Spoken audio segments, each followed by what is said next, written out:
It's estimated that over $1 billion has been garnished from retirement benefits to pay back old student loans.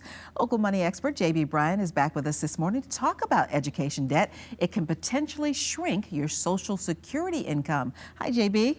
Hi, Cheryl, and you are right on point. And the interesting thing about that $1.1 billion, Treasury Department says that most of that is just interest and fees. So they haven't even begun to get into the principle of the loans that are in default for seniors that are receiving Social Security. It's a scary thought to think that by the time you're at retirement age, you haven't paid off your college loans yet. Yes. That means there's an overwhelming amount of money that's owed back to the government. So let's talk specifically, how can this impact what you receive from Social Security? Actually, up to 15% of your Social Security check can be taken towards any loan that is in default. Really? So and the surprising part about it is that your Social Security check, due to garnishments from the government, can go down to $750. So if that 15% takes you down to $750, then $750 is what the check that you get. And the poverty level is estimated to live within poverty, or poverty level for the United States is over 900. Wow. So we have a lot of, unfortunately, I mean, not like an overwhelming majority, but you have over 100,000 people that are affected by that. But if your check is $750 or less, they can't take anything from you? They can't take any more. Yeah, Okay. that's true. Yeah. That's true, but that's but you're hoping well your check below is poverty, $750 or if more. they're depending only on that check. That's So right. here's the deal. So if you're approaching retirement age and you've still got outstanding debt, what should we be doing? You need to really think about, how am I going to handle this? And in many cases, it may mean you need to delay drawing your Social Security. So, and what has happened is the government has found that a lot of them don't even know that they still have that loan out there, because a lot of the loans that are being garnished for payment are over 20 years old. So they're thinking, oh, that disappeared, I guess, but now your Social Security number is connected to that very old loan. So we need to be careful as you're approaching retirement age and realizing, do I have loans that are out there?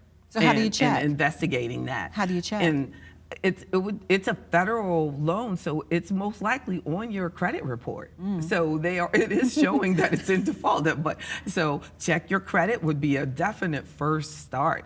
Answer the telephone; they're probably calling you. Look, the phone number may have been changed, but I would say it's definitely on your credit report. So they definitely need to check, and we should be checking our credit report at least once a year anyway. So it is surprising to say that someone would, find out that they have a loan that's that old, but it is happening. So we're talking about seniors who still have school loans. So let's take it one step farther. What if you die and you still have that balance? Does that affect your estate going forward? It would affect the person who might be a joint holder on that loan. So if you die and there's someone else that is on that loan, which is for a lot of the seniors, like a cosigner. they are about 25% of them are not loans that were for themselves. So maybe for a grandchild or someone else. Yes, and I've spoken with people who have actually had to move out of their home, senior citizens, because their Social Security check is being garnished and they were depending on that income. So what if you did co-sign on a loan? Do you need to talk to that person you signed for and see if they're really paying it off and doing what they need to do? If you co-sign on a loan, you know that they're not doing that. And in order for it to go into default, that means they're not making their payment for more than a year. And it is sad. So we must, if you're in your 40s and 50s and you're considering co-signing a loan, even for your child, you may need to reconsider that it may affect your retirement income. Your payment may go into your retirement years, and it is happening. The number that it's affecting has gone up almost 400%. That's amazing. This is a good time to talk about co-signing on a loan. If you co-sign and the other person defaults, it's your responsibility to pay that debt. It is your responsibility, and I have seen many people who can pay it back with money, but are still mad because they're paying someone else's loan. Nieces, nephews, children, grandchildren, and they're impacting the senior because that senior has guaranteed income from their Social Security income that they've earned and did not expect that person they co-signed for to not pay that payment. So be very careful, even for yourself. And the majority of these defaults are on loans that were for their own education. So even for yourself, when you're in your 40s and 50s, you may be at your peak income age, your peak income area of your life or earnings potential.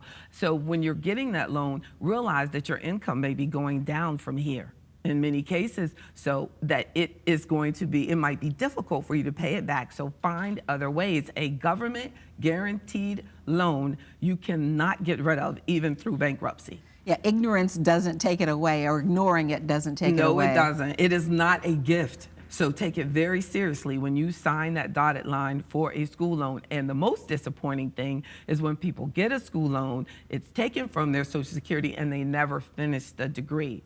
So if you do this, make full investment and complete the task. All right, some good information, JB. Thank you so much. Thank you. I learned a lot today. I hope you. everybody else did too. Thank you. JB Bryan offers free money seminars every Wednesday at noon and on select Saturday mornings at 10 a.m. at her office in Glen Allen. She's a hard-working lady. Pre-registration is required. Just visit us online at WTVR.com/VTM. We'll link you up to more information.